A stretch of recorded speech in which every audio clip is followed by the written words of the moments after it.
كده بقى هنقطع كده اهو، نديلها ايه وبعد كده تبقى سمبوسه كده زي السمبوسه كده.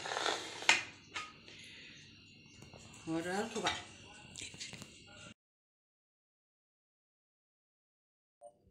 السلام عليكم يا حبايبي، ازيكم عاملين ايه؟ ان شاء الله تكونوا بخير يا رب. هنعمل النهارده مع بعض بقى كيكه البرتقال وبرتقال بسرعه. فاحنا دلوقتي هنعمل ايه؟ معانا كده كوب سكر، المج ده هنعاير بيه كل حاجه. معانا المج هنعاير بيه كل حاجه. معانا 3 بيضه حطينا عليهم معلقه خل. الكوب ده سمنه على زيت، يعني لو اتعمل بنفس المج يعني دي زبده على زيت، لو اتعمل بنفس المج يجي ايه الا ربع كده. هنحط فانيليا، هنحط ايه برتقانه سليمه اهي، هنقطعها بقى كده اهو. هنحوش بس منها، انا مقشراها حلو ان هي ما فيهاش ايه البياض اللي فيها من بره ده مش موجود. ايه شايفين عامله ازاي؟ ايه نقطعها كده ونحطها ايه الخلاط هي كمان. هنحوش بس هي البتاع الطاول ده ونحطها متقشره تقشير كويس. ده قشر من قشر البرتقال، منضفين قلبه. شوفوا ما فيش البياض ده مش موجود خالص، بدل ما نقعد ايه نبشره قطعناه كده ايه قشرناه من قلبه حلو كده، وهنحطه في الكيك عشان يديلها ايه الرائحه الكويسه وطعم البرتقال. هنحط ايه يعني ده يحتوي قشر برتقانه. هنحط كمان بقى يا حبايبي شويه فانيليا.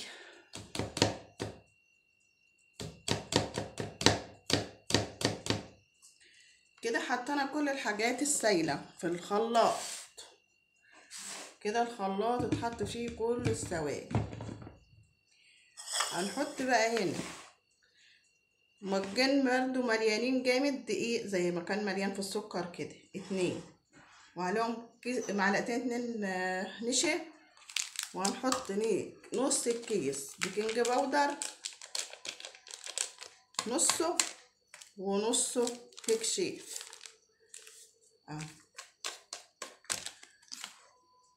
وذرة الملح، وهنقلب ده ببعضه كده تقليبه كويسه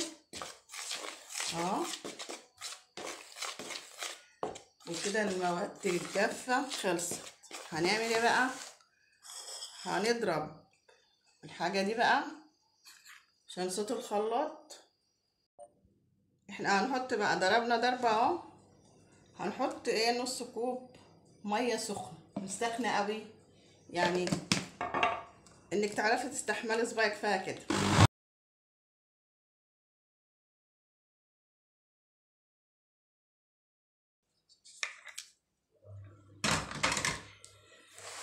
كده احنا ضربنا وايه، والحبيبات الرفيعه دي اللي فيها برتقال ديت عايزينها تبقى موجوده، حتت الصفرا الرفيعه دي.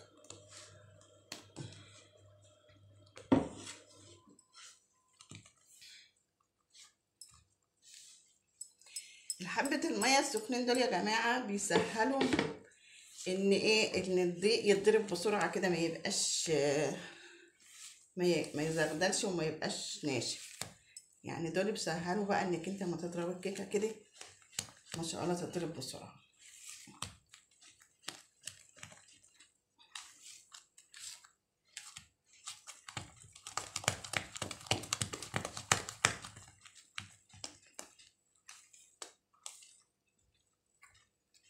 هي ايه سمكها حلو كده. هنظبط ايه بقى، نحط لها حاجه كده ايه لون. بصوا بقى دي، شوفوا ذره زعفران، يعني انا ما بحبش الحاجات الالوان الجاهزه دي. ذره يعني لا تذكر اهي، بس تدينا اللون ايه اللي يبان انها برتقاني كده. شوفوا بالصلاة على النبي ادى لون عامل ازاي، خلاها عاملة ازاي، وكانت لا تسقر. وكده بقى قطع البرتقال هي يا جماعة اللي خشنا فيها اللي باينة دي، وهنحطها في فرن على 180 ونولعه من تحت بس، مش هنولع من فوق وتحت. ونلاقينا اما تستوي ما احمرش من فوق هنولع من فوق تاخد وش. وكده الكيكه بتاعتنا خلصت. بطلنا الصينيه بزبده ودقيق.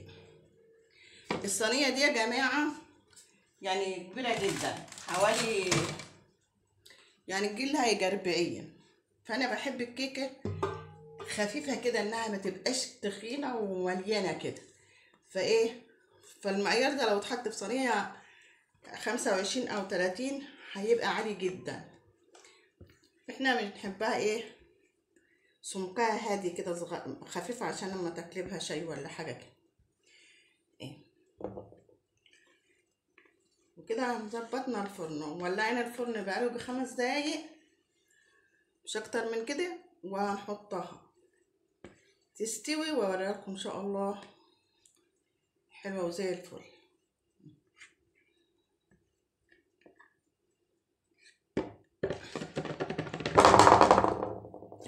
هنهز الصينيه بقى كده عشان ما يبقاش فيها قطعتها واحد.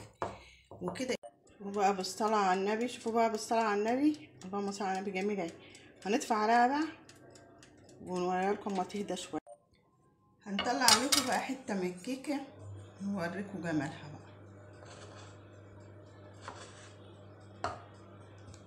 اللهم صل على النبي.